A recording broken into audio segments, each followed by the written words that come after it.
It was her first time sharing an intimate moment with a boy, and she unexpectedly hit the jackpot. After a quick test, the pregnancy test showed a plus sign. This was something countless people dreamt of, but now it was happening to a high school student. What was she supposed to do? Juno didn't tell the father right away, but instead turned to her best friend for help. At this point, Juno had only two options. Should she keep the baby or not? Her best friend didn't hesitate. She recommended an abortion clinic to Juno. It wasn't as formal as other places, but it didn't require parental consent. After a night of thinking it over, Juno stood outside the boy's house. When he heard the news, he was frozen in place, stumbling over his words, unable to say anything coherent. Seeing his lack of responsibility, Juno made up her mind and went straight to the clinic. But there, she encountered classmate holding signs opposing abortion, she reminding her that the baby might already have fingernails. However, Juno didn't have the mental energy for that right now. She was determined to have an abortion. But as she sat down to fill out the paperwork, she suddenly became extremely sensitive. Every little movement around her felt louder, clearer. The words of her classmates echoed in her ears. Maybe Juno wasn't ready to be a mother, but at the same time, she couldn't ignore the life growing inside her. So, after running out of the clinic, she went back to her best friend's house.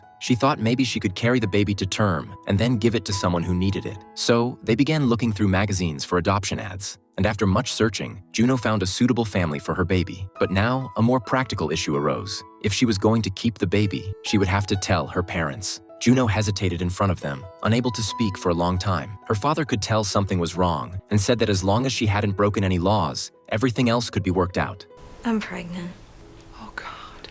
Her parents had never imagined this scenario, but Juno told them her plan. She had already contacted a couple who wanted a child, and once the baby was born, they would take it. They would even cover her pregnancy expenses. Juno's stepmother told her, having a baby isn't as simple as it seems. But seeing Juno's determination, the stepmother chose to respect her wishes. Instead, she began planning a nutritious diet for her. Her father decided to take her to meet the adoptive family in person. The next day, they arrived at a mansion. The couple was very kind, and to show their sincerity, they even brought a lawyer. After discussing everything, they decided to adopt Juno's baby. The woman offered some extra compensation, but Juno firmly refused. She told them she wasn't there to sell her baby, just to find a good home for it. Days passed, and even though Juno was pregnant, she didn't miss a single class. Her classmates avoided her whenever they saw her, and before she could get used to their stares, she received some heartbreaking news. Jamie had been flirting with another girl behind her back. Juno went straight to Jamie and demanded an explanation, but Jamie swore nothing had happened. Jamie felt wronged, saying it was Juno who had been too forward that night,